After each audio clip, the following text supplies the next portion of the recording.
Okay, you know Kirby, pink puffball eats everything. Seems cute and simple on the surface, right? A nice, easygoing world. But if you've ever spent a little more time with the games, you kind of stumble into some genuinely mind-bending stuff. Oh, absolutely. We're talking cosmic entities, ancient civilizations, wielding powers we can, barely imagine. Even some surprisingly deep questions about, what it all means. Yeah, Definitely more than just a charming platformer, wouldn't you agree? absolutely. That initial impression of a purely children's game, it really doesn't even begin to scratch the surface. There's a surprisingly intricate and fascinating lore woven throughout the Kirby universe. And that's exactly what we're going to explore today. Exactly. Welcome to The Deep Dive, where we sift through the sources to bring you the most interesting and impactful knowledge. Today our source is the ever-expanding Legend of Kirby report. Think of this as your shortcut to understanding the unexpectedly complex lore of a beloved franchise. We'll be uncovering ancient secrets, tracing the paths of recurring threats, and seeing how it all connects in ways you might not have realized. Yeah, our goal today is kind of twofold. First, we want to get a handle on the official understanding of Kirby canon and its overall timeline. Right. Second, drawing from this report, we'll propose a plausible, game-focused chronological order. It's key to remember, though, that series director Shinya Kumazaki emphasizes loose connections between the games. Just connections, okay. And we'll be looking at how that approach coexists with the clear threads of continuity that are definitely there. So for you, the learner, this is your chance to quickly but thoroughly grasp the surprisingly deep lore of a cherished series. We'll highlight those aha moments, those surprising connections. Yeah. And by the end, you'll have a solid understanding of the different layers of Kirby canon and a potential timeline of the main games. Okay. Okay, let's unpack this. What even constitutes canon in the Kirby universe? That seems like the place to start. That's the fundamental first question, yeah. And as the report lays out, the bedrock of Kirby's canon is the main series of video games. Yeah, okay, the main games. Despite Kumazaki's idea of loose connections, which makes sense, for accessibility for new players and creative freedom for the developers, there's still an undeniable through line. Right. You see characters recognizing each other? Exactly. Characters remember past encounters, and we have these overarching mysteries like the dark matter lineage and the enigmas surrounding Void and the ancients that, they persist across multiple titles. Loose connections, but connections nonetheless. Mm-hmm. Okay. So where do all the other games and media fit into this picture? The spin-offs, the remakes, those extra modes that sometimes feel like whole stories? Right. They each have a different relationship to the main canon. Most spin-off games, while offering fun gameplay, like Kirby's Pinball Land or Kirby Air Ride, they tend to be self-contained, really. They contribute minimally to the overarching narrative. But there are exceptions. Oh, yeah. The Kirby Clash series is a notable exception. And what's fascinating here is how the Mogoller epilogue in Kirby's Return to Dreamland Deluxe explicitly ties Mogoller's post-defeat story to the Dream Kingdom of the Clash games. That elevates the canonical significance of that whole spin-off series. It's like Mogoller's become this anchor point linking different parts of the Kirby. Well, almost a multiverse, really. That's a good way to put it, yeah. What about the remakes of older games, like Nightmare and Dreamland? Remakes, yeah, like Nightmare and Dreamland are generally considered to exist within their own separate continuities. Okay. The idea is that the precise chain of events wouldn't necessarily unfold identically twice within a single timeline, especially since remakes often introduce new elements or, alter existing ones. So think of them as alternate tellings. Exactly. Alternate tellings within the broader Kirby narrative. That makes sense, like a familiar story with some new twists and maybe a fresh coat of paint. And what about those extra modes we see in many of the games? Some feel like just a bit of extra challenge, but others seem to add real story. Their status has definitely evolved over time. In the earlier games, extra modes were largely non-canonical bonus challenges, basically. Right. But in more recent titles, we've seen modes like Heroes in Another Dimension from Kirby Star Allies, Isolated Isles in Forgotten Land, the various Colosseum challenges, and, crucially, the Mogoller epilogue. These are now pretty much canonical expansions. Okay. They build directly on the main narrative, they offer different character perspectives on those events, or, like with Mogoller, they actively bridge storylines. Okay, so the main series is the spine. Certain spin-offs are now more connected, remakes are parallel experiences, and specific extra modes are genuine additions to the lore. Got it. What about the anime, the manga, and the novels? Where they stand? These exist in their own varied continuities, yeah. For the most part, distinct from the game canon, the anime, Kirby. Right back at ya. Love that show. Right. It's explicitly stated by Kumazaki to be its own universe. It features unique characters like Tiff and Tuff, Escargoon, and organizations like the Star Warriors and NME. Right, NME. Exactly. While separate, it's interesting to note its influence on some game design elements, like the name of Meta Knight's sword, Galaxia. Oh, really? Yeah, and the designs of some copyability hats. Huh. I definitely have a nostalgic soft spot for that anime. What about the manga and the novels, then? The manga are primarily focused on gag comedy. They're episodic, very loose continuity. They offer humorous interpretations, mostly. So not much lore there. Not really, no. Yeah. The novels also exist in a separate continuity. Sometimes they adapt game plots or create original stories. They might offer deeper character insights sometimes, but again, not directly contributing to the established game canon. So it sounds like we're dealing with a sort of Kirby multiverse, like you said before, with the main series games acting as the central and most consistent narrative thread. That's a good way to frame it, yeah. Okay, that helps to set the stage. With that framework in mind, let's dive into this proposed game-centric timeline from the report. It organizes the games into pre-dark matter, and post-dark matter eras. That seems like a really useful way to approach this massive amount of information. It is.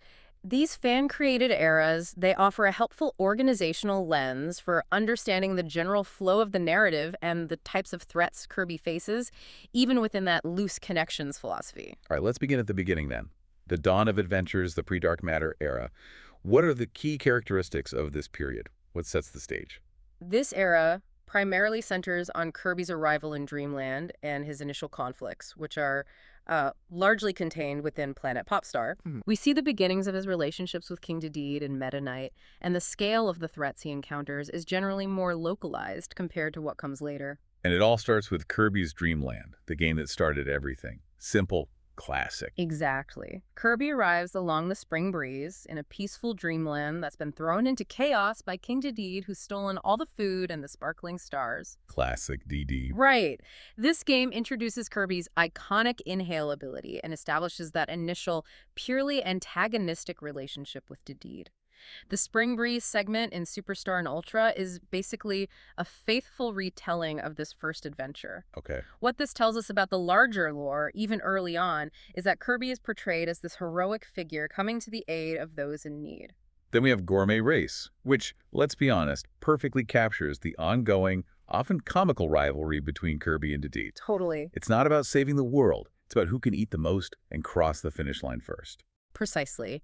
It reinforces that dynamic and Kirby's role as Dreamland's champion, at least in, competitive eating and racing. Yeah. It highlights the playful side of their relationship, even amidst their clashes. Next up is Kirby's Adventure and its remake, Kirby. Yeah. Nightmare in Dreamland. Oh. This feels like a really pivotal point in the lore. It introduces copy abilities. Huge. And presents a much more complex motivation for King Dedede's actions, doesn't it? Absolutely. The citizens of Dreamland are suddenly unable to dream, leading Kirby to discover that Dedede has stolen and shattered the Star Rod, the source of pleasant dreams. Right. This is also our first encounter with the enigmatic Meta Knight. But here's where it gets really interesting. Dedede's motive isn't purely selfish. No. He broke the Star Rod to seal away the evil entity Nightmare within the Fountain of Dreams. Oh. Okay.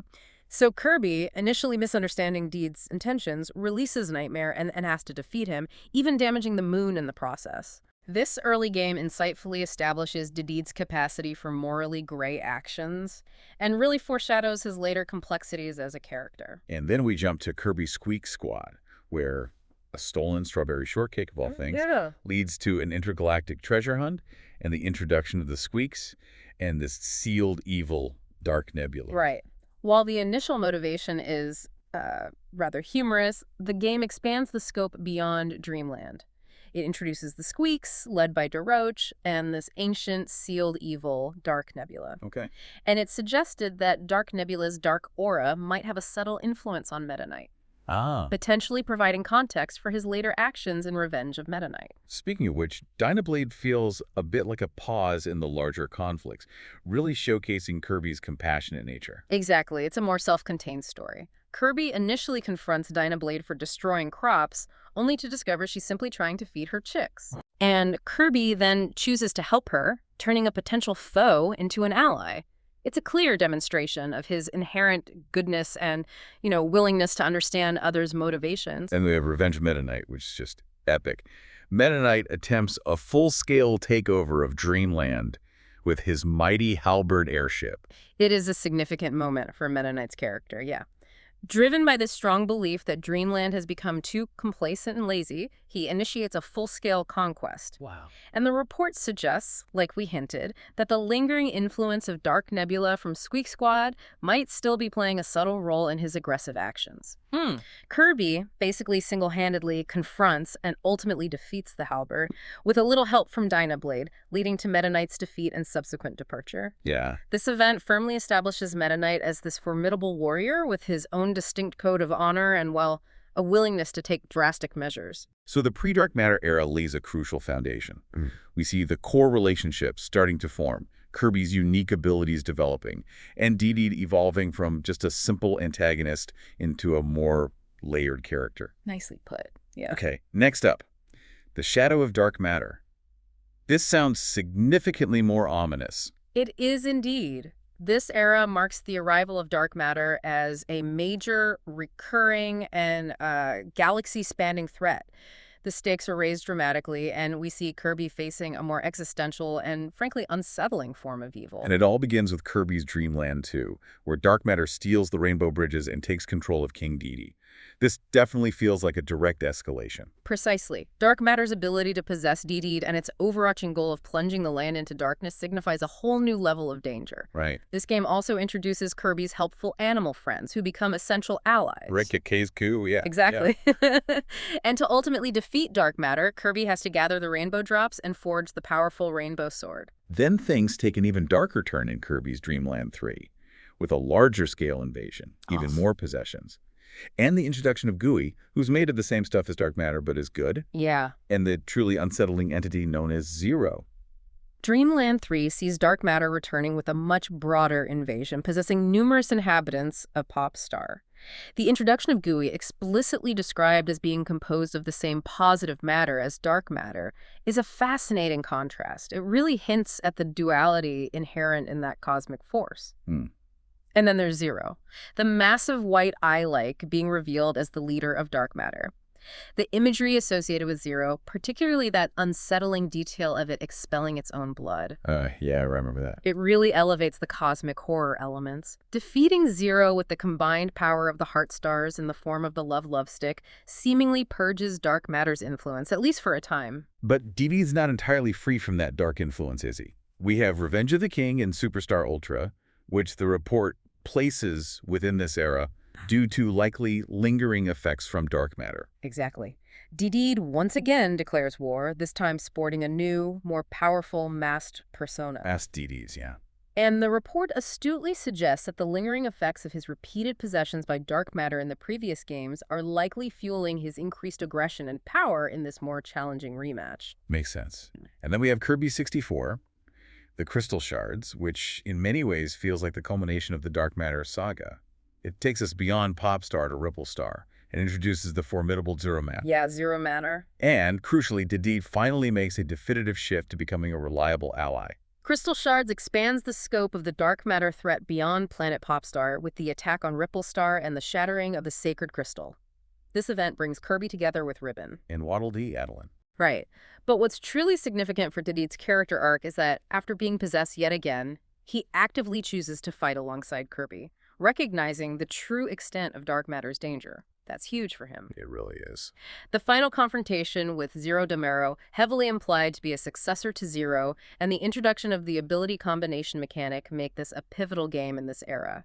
It showcases both the ultimate threat of dark matter and Dedede's heroic turn. So the dark matter era sees Kirby evolving into this galactic protector, confronting genuine cosmic horror. It marks a real turning point in Dedede's development. Okay, let's move into the final era discussed in the report. An expanding universe, filled with new foes and ancient secrets. This is where the really deep and intricate lore seems to start to unfold, yeah. It does. With the apparent defeat of the primary dark matter threat, Kirby's adventures become more diverse. They introduce new antagonists with their own unique motivations and delve deeper into the mysteries left behind by long-lost ancient civilizations. And it kicks off with Kirby and the Amazing Mirror and the chaotic events within the mirror world. Dark Meta Knight makes his first appearance here, and we get the fascinating concept of parallel versions of Kirby. 4 Kirbys. Amazing Mirror introduces the intriguing concept of a parallel dimension, the mirror world, and its inherent tendency to reflect desires and become corrupted by negative emotions. Dark Meta Knight defeats the real Meta Knight and shatters the dimension mirror, resulting in the creation of those 4 differently colored Kirbys, Right. the nonlinear exploration of the interconnected mirror world, and the eventual confrontation with a Dark Mind who some fan theories even link back to Zero. Oh, interesting. It significantly broadens the scope of Kirby's universe and the possibilities for different realities. The report also points out, indeed informing Meta Knight about Dark Meta Knight as potential context, which subtly links it to the events of Detour much later on. Then we have the unique Kirby. Canvas Curse, where Dreamland is transformed into paint, and Kirby himself is turned into a ball. Drashia and her powerful soul form are particularly memorable. Canvas Curse stands out with its unique touch-based gameplay, definitely. But from a lore perspective, it introduces Drashia and the first instance of a soul boss in the series, Drashia Soul. Yeah, the soul boss has become a thing. They do, and interestingly, some theories even speculate that Drashia might have somehow escaped from the mirror world during the events of Amazing Mirror, hinting at potential, though unconfirmed, connections between these different dimensions. Now, we look back a bit to Kirby Superstar and its enhanced remake, Ultra. We've talked about the pre-Dark Matter segments, but Milky Way Wishes and Meta Nightmare Ultra definitely feel like they belong in this expanding universe. They focus on ancient, powerful artifacts like Galactic Nova Right. and the introduction of the legendary warrior Galacta Knight. Absolutely. Milky Way Wishes introduces the Galactic Nova, an ancient wish-granting comet, and the manipulative villain Marx. Yeah. The destruction of Nova and the subsequent intense battle against Mark's soul powerfully illustrate the existence of these incredibly potent relics scattered throughout the Kirby universe. And Meta Nightmare Ultra marks the debut of Galacta Knight, summoned by Nova at Meta Knight's own request to fight the strongest warrior. Right. The description of Galacta Knight as this formidable warrior from the distant past who was sealed away due to his immense and potentially destructive power is a crucial piece of lore. It really expands the history of the Kirby universe. Then we move into what feels like the more modern era of Kirby games, with Kirby's return to Dreamland and the introduction of Megalore and the mysterious Master Crown. This game really brings the concept of the ancients to the forefront. And who exactly are these ancients that keep popping up? Return to Dreamland is indeed pivotal in establishing the significance of the ancients. Magolar's dramatic arrival, his subsequent manipulation to obtain the incredibly powerful Master Crown. Yeah, that betrayal. Right. And the direct introduction of the ancients as the creators of both the lore Starcutter, Magolar's ship, and the corrupting Master Crown significantly deepens the lore. Landia, the 4-headed dragon guardian, and the thrilling pursuit into the treacherous another dimension all contribute to this growing sense of a rich, ancient history predating Kirby. So who are the ancients? Well, the report suggests that ancients might not be a single unified group.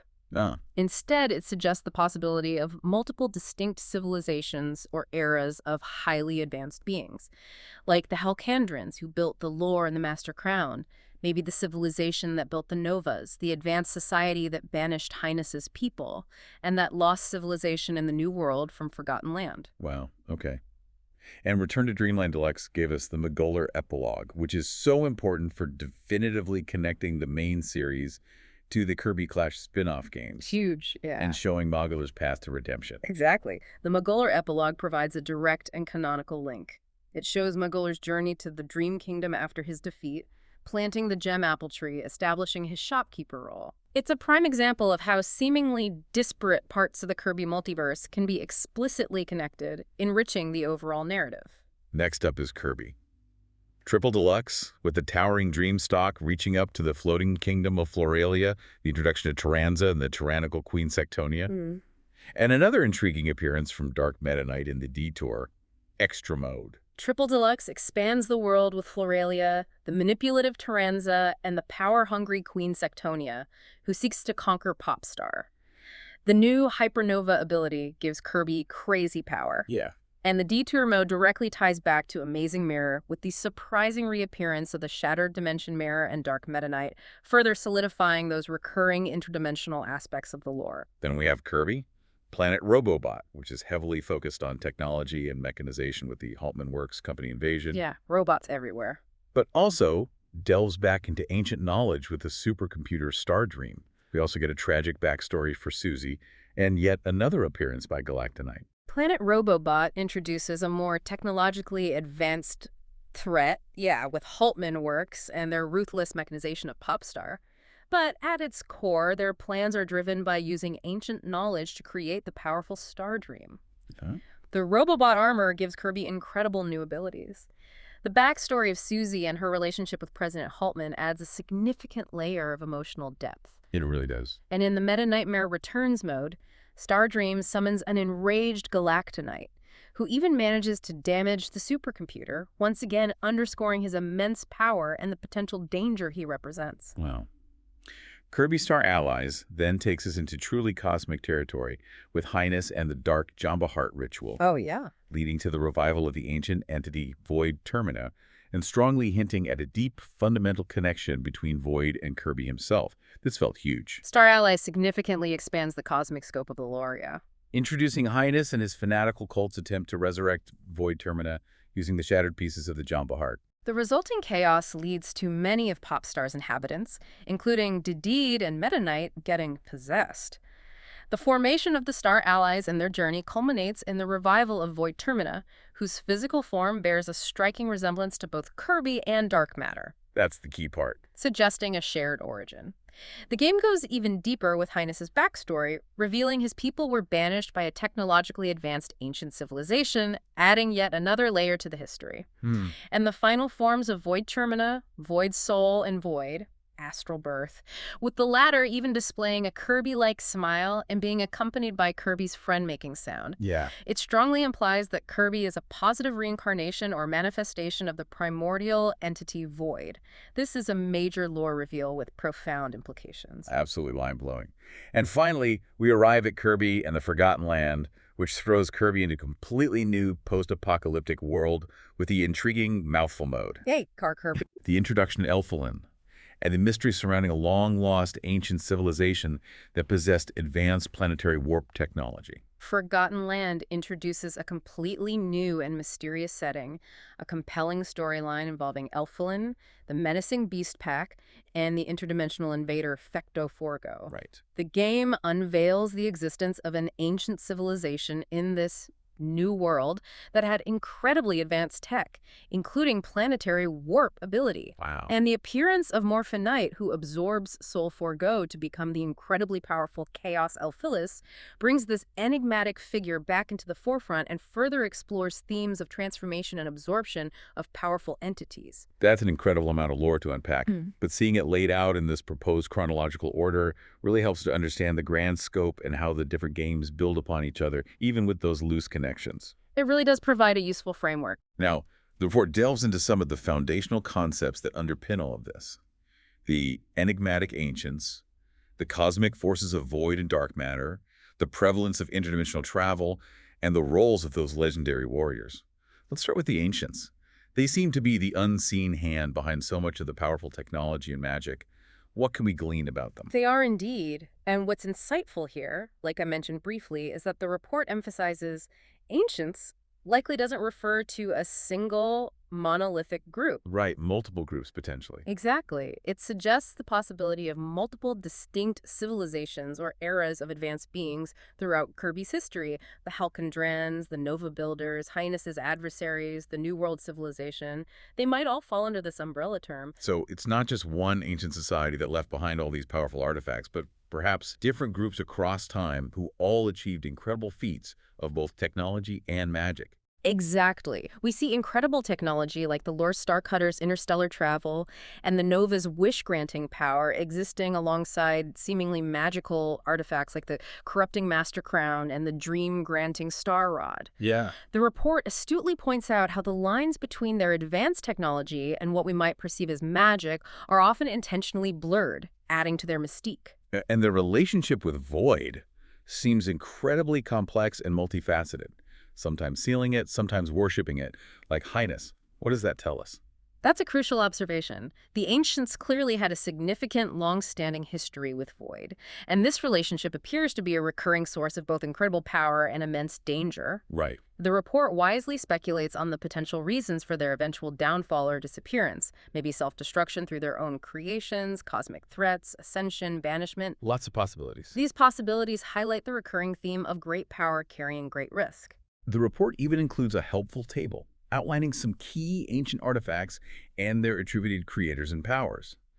It really underscores just how much these remnants continue to drive the present-day conflicts. They're like incredibly powerful, but potentially dangerous tools left lying around. Precisely. Their creations often function as MacGuffins driving the plot, and they consistently embody this central theme. Immense power carries inherent risks. The enduring mystery surrounding the ancients themselves and their profound connection to void is undoubtedly a core pillar of the entire Kirbyverse narrative. Okay, next up, void, dark matter, and the genesis of Kirby. This is where things get really cosmically interesting, and where we might find clues about Kirby's own mysterious origins. This is where we delve into the deeper cosmology, yeah. Void is presented as this primordial entity of pure chaos, existing across all dimensions, the progenitor of origination. Wow. What's fascinating, as the report highlights, is that void's nature appears to be influenced by the dominant energy surrounding it. It can manifest as either positive or negative forces. And void termina in Star Allies is presented as a physical manifestation of this primordial entity, and its core has that unmistakable resemblance to both Kirby and dark matter. That can't be a coincidence, right? Exactly. Void termina's core visual is crucial evidence, strongly suggesting a fundamental link. And then you have the subsequent forms, void soul and void astral birth. Notably, void astral birth displays that distinct Kirby-like smile upon defeat and is even accompanied by Kirby's friend-making sound effect. Yeah. This strongly implies a connection through a cycle of reincarnation or manifestation influenced by positive or negative energy. It's huge. Then we have the established dark matter lineage, dark matter itself in Dreamland 2, leading to the terrifying 0 and 0.1%. Right. And even including Gooey, who's explicitly described as being made of the same positive matter as dark matter. It's like void has these two distinct sides or expressions. That's precisely the cosmic duality that the report outlines. Void, as the fundamental source, can manifest as destructive negativity dark matter and its incarnations, or as constructive positivity, like Kirby and arguably Gooey. Okay. The persistent threat posed by dark matter throughout the series is essentially void's inherent negative potential continually resurfacing.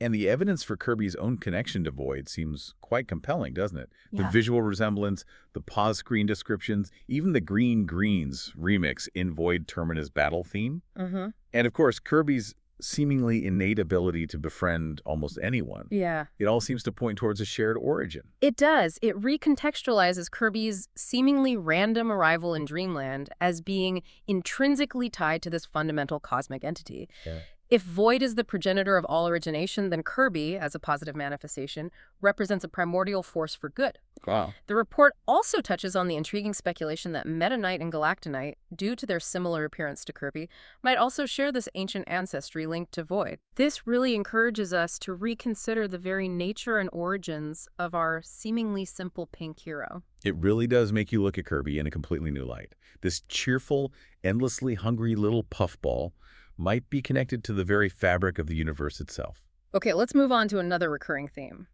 Interdimensional travel and parallel worlds. This seems to be a narrative device that allows for a lot of creative flexibility. Absolutely. The concept of multiple dimensions and parallel realities opens up a vast array of narrative possibilities. The mirror world from Amazing Mirror, with its dimension mirror reflecting desires and negative emotions, leading to corruption and dark counterparts. Yeah. That's a prime example. Dark Meta Knight. Exactly. And then we have another dimension, which seems like this chaotic interstitial space between worlds that characters can travel through or get banished to, like Megalore. Right. Another dimension is consistently depicted as dangerous and unstable, often a source of powerful threats or a place of exile. The report makes a good point that it might not be a single location, but more a general term for the chaotic spaces between realities. And we've seen explicitly parallel dimensions, like the Dream Kingdom in the Kirby Clash series, which now has that direct canonical link thanks to Magolor. Exactly. And the New World in Forgotten Land is a prime example of a completely separate world, accessed through a dimensional vortex. The fact that this world had an advanced civilization with its own history of interdimensional travel via planetary warp tech further emphasizes how important these themes are. So these interdimensional themes aren't just for cool level designs, they're crucial for the narrative. They allow for alternate character versions, new settings, connecting different games within this larger multiverse. Well put. Yeah. Okay, finally, let's discuss those legendary warriors who always seem to operate on a level above the typical heroes and villains, Galactonite and Morphonite. What can we make of their roles? They definitely occupy a unique space. Galactonite is consistently portrayed as the greatest warrior in the galaxy, immensely powerful, sealed away in ancient times because he was just too dangerous. Right. His appearances in Superstar Ultra, Planet Robobot, Star Allies, Super Kirby Clash, they always signify a major, formidable challenge. The report rightly emphasizes that despite being sealed away repeatedly, he's never truly destroyed, hinting at his fundamental, maybe eternal nature. And then there's Morphonite, the mysterious reborn butterfly, who has this fascinating ability to absorb the power of other incredibly strong beings. Yeah, Morphonite seems closely tied to themes of death, rebirth, maybe even judgment. The report draws intriguing connections to underworld mythologies, suggesting a deeper symbolic role. His ability to transform after absorbing powerful entities like Galactonite and Star Allies, or Soulforgo in Forgotten Land, and his involvement in creating chaos, Alpheus, suggests he acts as a force of transformation, perhaps a cosmic arbiter of power. And there seems to be a connection between them. Yeah, the dynamic where the defeat of one often leads to the emergence or transformation involving the other hints at a potential cyclical relationship, maybe representing different aspects of cosmic power. It's like they represent fundamental forces, Yeah. existing beyond simple good versus evil. Galactonite is raw power. Morphonite is transformation and judgment. That's a great way to think about it. Now, the report also briefly touches on lore from spin-offs and other media. While mostly separate continuities, they do add richness, right? They do indeed. Canvas Curse introduced soul bosses. Epic Yarn, while separate, shows Kirby's adaptability. Mass Attack had Necrodeus and a DeRoche cameo, linking back subtly. And Kirby Clash, as we said, is now significantly integrated via Magolor. Right. And Kirby, right back at the anime. Definitely its own thing, but memorable. Exactly. A separate continuity, but it introduced characters and concepts like the Star Warriors that resonated with fans and even influenced some game designs. It's like an alternate telling with its own charm. Yeah. And the manga and novels offer comedy or different interpretations, broadening the franchise appeal, even if outside game canon. Precisely. They offer different perspectives on the characters and world. So, to bring it all together, the Kirby universe is this surprisingly deep and constantly evolving tapestry of lore, held together by these fascinating loose connections. We've explored themes of ancient civilizations, the cosmic duality of void and dark matter, interdimensional travel, legendary warriors. And at the very heart of it all is Kirby, this seemingly simple hero who might very well be a positive manifestation of a primordial force that shaped the entire universe. That's a fantastic summary, and it truly highlights how, despite the initial accessibility, there's a remarkably rich and complex mythology for those who want to dive deeper. Yeah. You, the listener, should now have a much stronger foundation for understanding the intricacies of Kirby lore and how the different parts of its canon relate. And it really does leave you pondering some big questions, doesn't it? What's the full story of the ancients? What are the ultimate implications of Kirby's connection to Void? And how will future games continue to expand this already fascinating universe? What other hidden secrets might planet Popstar and the vast cosmos beyond still hold? We highly encourage you to dive into the games and other media yourself and see what other surprising discoveries you can make. Definitely worth exploring. Thanks for taking this deep dive with us.